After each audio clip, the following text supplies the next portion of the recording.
আজকে যদি সংবিধানের মুখ থাকতো, এই সংবিধানটার যদি কোনো জবান থাকতো, আমার ধারণা সে বলতো যে আমারে নিয়ে আপনারা এত টানাটানি করেন না, আমি আপনাদের এই ঝামেলার ভিতরে নাই, আপনারা যা পারেন করেন। সালাউদ্দিন ভাইকেও বলতো, আসাদ ভাইকেও বলতো, সকলকেই বলতো দয়া করে আমাকে নিয়ে টানাটানি করে আমার ইজ্জত শরম আর নষ্ট করার দরকার নাই। তো আমাদের সংবিধান বেঁচে থাকলে বলতো মুখ খুলে, সালাউদ্দিন ভাই আমাকে আপনি অযথা যন্ত্রণা করিয়েন। আমার এটাও খুব মনে হয় একেবারে দাঁড়াই বলে ফেলতো কিন্তু স্পিকারের পিছু থেকে দাঁড়িয়ে যে মিস্টার আসাদুজ্জামান আবার দৃষ্টি আকর্ষণ করতে পারতো, ইফ ই হ্যাড ভয়েস দৃষ্টি আকর্ষণ করতে পারতো, মিস্টার স্পিকার দয়া করে আপনারা এই মহান জাতীয় সংসদে আমাকে নিয়ে আলোচনা না করলে আমার ইজ্জতটা কিছুটা হলেও বেঁচে যায়। তো ওনাদের আলোচনার ধরন থেকে মনে হচ্ছে এই বেইজ্জতি করার একটা বুদ্ধি বাইর করছে। একবার বলে সংবিধানের ভিতরে, কোথায় ভিতরে? যিনি অ্যাটর্নি জেনারেল হয়েছেন ভিতরে হয়েছে, সরকার হইল ভিতরে হইল, পার্লামেন্ট ভাঙলো ভিতরে ভাঙলো, সংস্কার হচ্ছে ভিতরে হচ্ছে, ঐকমত্য কমিশনের মেম্বার হইলেন আমার সালাউদ্দিন ভাই, সংবিধানের ভিতরে হয়েছে। সংবিধান পারমিট করে যে ওই রাজনৈতিক দলের নেতাদের কথাবার্তার যখন উল্টাপাল্টা হয় তখন ওই জাতির ভাগ্যে খারাপ ছাড়া ভালো কিছু অপেক্ষা করে না। কমিটমেন্ট। আচ্ছা এই কথা কিভাবে বলে? আমি ছিলাম তো ঐকমত্য কমিশনে, আমাদের ভাইয়েরা অনেকেই ছিলেন। এই গণভোটের প্রস্তাবকারী হলো বিএনপি। এই গণভোটের প্রকাশ্য আর একটা গোপন কথা কিছুটা হলেও ইঙ্গিতে বলে যায়, যখন ডেডলক হয়ে গেল যে বাস্তবায়ন প্রক্রিয়া কি হবে, কেউ কোনো রাস্তা বাইর করতে পারে না, তখন মিটিং বিরতি হলো। বিরতির পাশে একটা নিকোটিন খাওয়ার জায়গা ছিল, ওই জায়গার ভিতরে অনেকেই গিয়া বুদ্ধি বাইর করতে না পারে ওইটা খাওয়া শুরু করলেন। ওইটা খেতে খেতে কারো কারো মাথায় বুদ্ধি আসলো, না না পাইয়ে গেছি, ইউরেকা ইউরেকা ইউরেকা পাইয়ে গেছি পাইয়ে গেছি। সেটা কি? চলেন আমরা সবাই মিলে গণভোটের লাইনে যাই, মানুষকে জিজ্ঞাসা করি। কারণ রাজনৈতিক দলের কিছু লোক মিলে এখানে আমরা প্রস্তাব করতেছি, মানুষকে তো জিজ্ঞাসা করি নাই। তখন অন্যরা বললে আচ্ছা কথা তো ঠিক, মানুষকে তো জিজ্ঞাসা করা হয়নি, তো মানুষকে জিজ্ঞাসা করা কি হবে কিভাবে? গণভোট গণভোট গণভোট। যে এই কথা বললেন সে ভিতরে সকলেই একমত হয়ে গেল গণভোট গণভোট গণভোট। প্রস্তাবকারী লোক মানুষ, প্রস্তাবকারী দল এখন বলছেন গণভোটের আদেশ মানতে তারা বাধ্য নয়। হায় রে কপাল! তখন এই প্রশ্ন আসছিল যে এই প্রস্তাবকারী দল যে গণভোট, তখন আসছিল একজনের প্রশ্ন করেছে হাত তুলে, আমার মনে হয় যদ্দূর মনে পড়ে, মানুষটার নাম আমি বলতে চাচ্ছি না এখানে, তিনিও রাষ্ট্র সংস্কার আন্দোলনের ওয়ান অফ দি গুরুত্বপূর্ণ লোক ছিলেন, সরকারের মন্ত্রী হয়েছেন। তিনি বললেন সংবিধানে তো গণভোট নাই। তখন প্রস্তাবকারী সদস্য আনসার দিল গণভোট করা যাবে না, এই মর্মে সংবিধানে কিছু আছে। সকলেই কইল নাই। বলে তাহলে চলেন আমরা এই রাস্তা হাঁটি, সবাই মিলে হাঁটি। এখন কিভাবে হবে? একটা আদেশ জারি করতে হবে। এই সেই আদেশ। এখন বলে ওই আদেশ বলে রাষ্ট্রপতি রাজহাঁসের ডিম পারছে। প্রশ্ন শুনেন না আপনারা? সংসদে যে রাষ্ট্রপতিকে একটা অশ্বডিম্ব পারানো হয়েছে, রাষ্ট্রপতিকে উনি জিজ্ঞাসা করেছেন যে অশ্বডিম্ব কিভাবে পারলো? উনি বলছেন অশ্বডিম্ব পারে নাই, পারানো হয়েছে। তো আরো আশ্চর্য বিষয়, একজন রাষ্ট্রপতিকে কালকে বলছিলাম এমন কি রাষ্ট্রপতি যে রাষ্ট্রপতি অশ্বডিম্ব পারবে, এটা আবার আরেকজনকে বলে দেয়। কি আশ্চর্য রাষ্ট্রপতি এটা! এই জন্যই তো এনসিপির লোকেরা সবাই মিলে চাইছিল এইরকম রাজহাঁস যেন বাংলাদেশে না থাকে। কিন্তু রাজহাঁসও থেকে গেছে, ডিম্বও পেয়ে গেছে, ডিম্বের ভিতর থেকে বাচ্চাও জন্ম নিছে। এখন আমরা ডিম্ব অস্বীকার করলে লাভ কি? সব 70% মানুষ মানে প্রায় 5 কোটি বাচ্চার জন্ম দিছে। এটা এখন তো এটা থেকে সরা যাচ্ছে না। কি আশ্চর্যজনক বিষয় দেখেন, আমি এভাবে দেখি না। স্কিম 133টা অর্ডিন্যান্সের রিপোর্ট পাবলিশ হয়েছে গতকালকে রাতে। 133টা অর্ডিন্যান্স।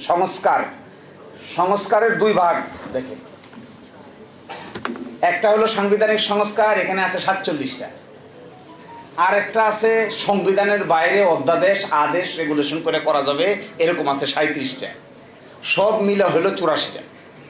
এই 47টার ভিতরে একমত হয়েছে 30টা, বাকি থাকে 17টা।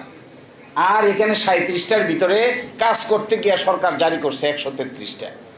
এই অর্ডিন্যান্সের ভিতরে মেজর অর্ডিন্যান্সকে এখানে দেখেন বাদ করে দেওয়ার প্রস্তাব করছে। 1 নম্বর বাদ করে দেওয়ার প্রস্তাব করছে কি জানেন? গুম প্রতিরোধ ও প্রতিকার অধ্যাদেশ বাতিল, বাংলাদেশের মানবাধিকার কমিশন গঠন অধ্যাদেশ বাতিল, দুর্নীতি দমন কমিশন অধ্যাদেশ সংশোধন অধ্যাদেশ বাতিল, সুপ্রিম কোর্টের বিচার বিভাগীয় পৃথক সচিবালয় গঠন করার অধ্যাদেশ বাতিল, সুপ্রিম কোর্টের বিচারক নিয়োগ করার কমিশন অধ্যাদেশ বাতিল, ব্যাংক রেজলিউশন অধ্যাদেশ বাতিল। আছে কি? কোনটা আছে? এটা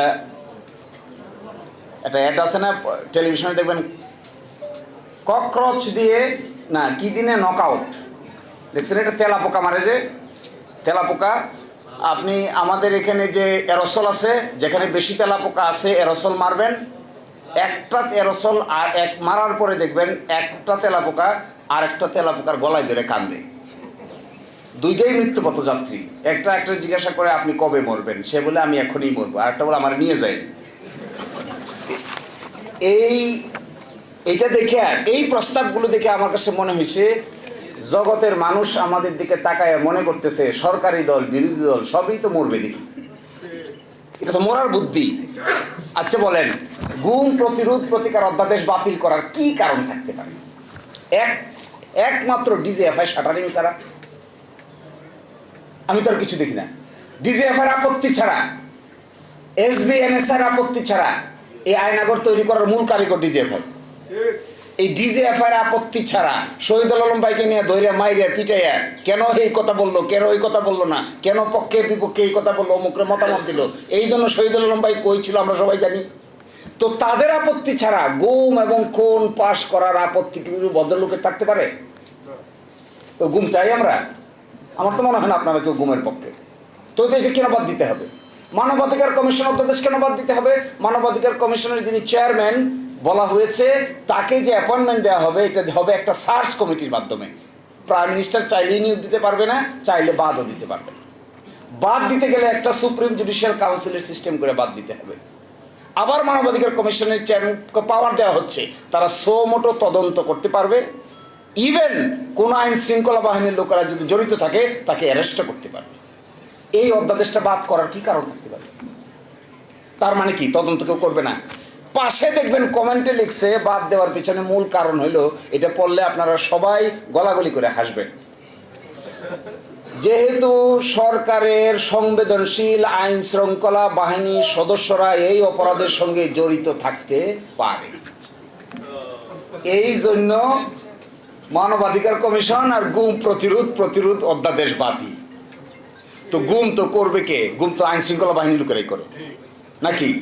গুম যদি আইন শৃঙ্খলার বাহিনীর লোকেরা করে তার তদন্ত হইতে হবে না? আরেকটা ইন্টারেস্টিং, মানবাধিকার অধ্যাদেশের পিছনে কমেন্টে লিখছে যেহেতু এটা সরকারের কোনো মন্ত্রণালয়ের অধীন নয়। আচ্ছা, মানবাধিকার কমিশন কি সরকারের মন্ত্রণালয়ের অধীন থাকার কথা?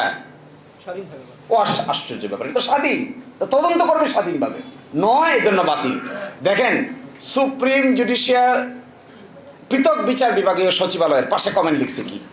পৃথক বিচার বিভাগীয় সচিবালয়ের পাশে কমেন্ট লিখছে যে সরকার ইচ্ছা পোষণ করলে এটা কার্যকর হবে। আচ্ছা, সরকার ইচ্ছা পোষণ করলে নিম্ন আদালতের ম্যাজিস্ট্রেটকে বদলি করা যাবে, সরকার ইচ্ছা পোষণ করলে পদোন্নতি দেওয়া যাবে, সরকার ইচ্ছা পোষণ করলে শৃঙ্খলাবিধি অ্যাপ্লাই করা যাবে, সরকার ইচ্ছা পোষণ করলে, সরকার ইচ্ছা পোষণ না করলে কি করবে? ইচ্ছা পোষণ না করলে রাত 2টার সময় আদালত বসে শহীদুল আলম ভাইকে অযথা রিমান্ডে নিয়ে পিটাইবে। ইচ্ছা প্রকাশ করছে না, রাজা ইচ্ছা প্রকাশ করছে না, তো হয়ে গেল। অসুবিধা কি? এর মানে কনক্লুশনটা আমি কেন বলতে চাচ্ছি, এর মানে হলো শুধু জুলাই সনদ না, এই সরকারের কর্মকাণ্ডের ভিতরে এন্টায়ারলি সংস্কার কর্মকাণ্ডের বিরোধিতা করে একটা শক্ত অবস্থান তারা নিয়েছে। যখন ঐকমত্য কমিশন আলোচনা হয়েছিল তখন আর্গুমেন্ট ছিল যে আমরা কেন এটা করব, এক একজন এক একটা বলছে। সর্বসম্মতিক্রমে ব্যাখ্যা ছিল যে এটা এই জন্য করতে হবে কারণ ক্ষমতাটা এত সেন্ট্রালাইজ, এক ব্যক্তির হাতে এত ক্ষমতা, এইটা যদি বিভিন্ন ব্যক্তিবর্গের কাছে ডিস্ট্রিবিউট করে দেওয়া না হয় তাহলে কোনোদিনই কোনো সরকারের পক্ষেই এত ক্ষমতার মালিক হয়ে স্বাধীনভাবে আইনসম্মতভাবে কাজ না করে ডিকটেটরিয়াল মেন্টালিটি ডেভেলপ করতে বাধ্য হবে। তখন বলা হলো তাহলে কি করা দরকার, রাষ্ট্রপতি এবং প্রধানমন্ত্রীর ভারসাম্য। তো রাষ্ট্রপতি প্রধানমন্ত্রীর ভারসাম্য করা হয়েছে, এখানে ভারসাম্য করা হয়েছে যতগুলো সাংবিধানিক প্রতিষ্ঠান আছে, যেমন ধরেন সাংবিধানিক প্রতিষ্ঠান কি, supreme court, chief controller auditor general, CEC নির্বাচন কমিশন, ওদিকে আছে পিএসসি পাবলিক সার্ভিস কমিশন। এগুলোর মধ্যে এমন একটা ক্ষমতা ডিস্ট্রিবিউশন থাকতে হবে যেন একটা আরেকটাকে নিয়ন্ত্রণ করতে না পারে। এই বিভক্তির অংশ হিসেবে যেগুলো অর্ডিন্যান্স দিয়ে করা দরকার ছিল এগুলো 133 অর্ডিন্যান্স, আর যেগুলো অর্ডিন্যান্স দিয়ে করা সম্ভব হয় নাই এটাগুলো সংবিধান সংস্কার। সেই সংস্কারের জন্য একটা আদেশ দরকার ছিল, এই আদেশের নাম হলো জুলাই জাতীয় সনদ উইদিন ব্র্যাকেট সংবিধান সংস্কার আদেশ।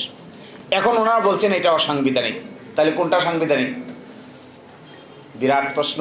আমি কনক্লুশন ড্র করছি, এটা আমাদের জাতীয় জীবনের এই চরিত্রকে কিভাবে বিশ্লেষণ করা যাবে তা হয়তো ইতিহাসেই বিবেচনা করবে। কিন্তু আমার কাছে মনে হয় এই যে চোর পুলিশ খেলতে খেলতে যে 56 বছর পার করলাম, ঘুরে ফিরে কিন্তু আমরা জায়গাতেই থাকলাম। এখন যদি জুলাই অভ্যুত্থানের পরে আরও ড্রাস্টিক সামনের দিকে অগ্রসর করা না যায়, ধরেন এই সংস্কারগুলি কিছুই হইল না, কোথায় যাব আমরা? এক ব্যক্তি পাওয়ারফুল হবে, বলা হয়েছে এক ব্যক্তি 10 বছরের বেশি প্রাইম মিনিস্টার থাকতে পারবে না, যিনি দলের প্রধান হবেন তিনি সরকার প্রধান হবেন না। সাংবিধানিক প্রতিষ্ঠানগুলোতে সার্চ কমিটির মাধ্যমে আইন করে লোক নিয়োগ দেওয়ার ব্যবস্থা করা যাবে, হায়ার এবং ফায়ার করা যাবে না। এইটা যারা চান না, কেয়ারটেকার গভর্নমেন্টের অধীনে নির্বাচন হবে 5 বছর পর পর, এই জিনিসটা যারা চাচ্ছেন না তারা কি চাচ্ছেন? এটা যারা করতে চান না তিনি কোথায় থাকতে চান? এখন আরেকটা ফান্ডামেন্টাল প্রশ্ন করি, আমি শেষ করে দিব। 70% মানুষ পক্ষে রায় দিয়েছে, আমরা বুঝি, আমাদের মতো এরকম সামান্য উকিলরা বুঝতেছি, যারা সরকার চালাচ্ছে তারা কি বুঝে না? গণভোট কি তারা অতীতে করে নাই? গণভোটের জনকই তো বিএনপি, আর বিএনপির জন্ম হলো মার্শাল ল। তাহলে গণভোট দিয়ে জিয়াউর রহমান সাহেব বৈধতা নিয়েছিলেন। এখন প্রশ্ন, ওরা যদি বোঝে গণভোট, আর একটা গণভোট কে করেছে? বেগম খালেদা জিয়া। এই দেশে হয়েছে গণভোট 3টা, এইটা নিয়ে 4টা, তার মধ্যে 2টার কল কাটিং আসছে হলো বিএনপি, এইটা হলো 3য়টা। গণভোটের মানে বোঝে না ওরা? নিশ্চয়ই বুঝে, কিন্তু করে না কেন? এইটার পিছনে আমার কাছে মনে হয় এমন কোথাও কোনো না কোনোভাবে একটা নাকে খত ওনারা দিয়েছেন, যে নাকে খতটা 70% মানুষের মতামতের চাইতেও তাদের কাছে গুরুত্বপূর্ণ। অন্যথায় আমরা সাধারণ মানুষ বুঝি, সামান্য লেখাপড়া করেছি আমরা বুঝতেছি জনগণ কাকে বলে, এরা কি বুঝে না জনগণ কাকে বলে? এত জ্ঞানী বিজ্ঞ পার্লামেন্টারিয়ান নিশ্চয়ই বুঝে।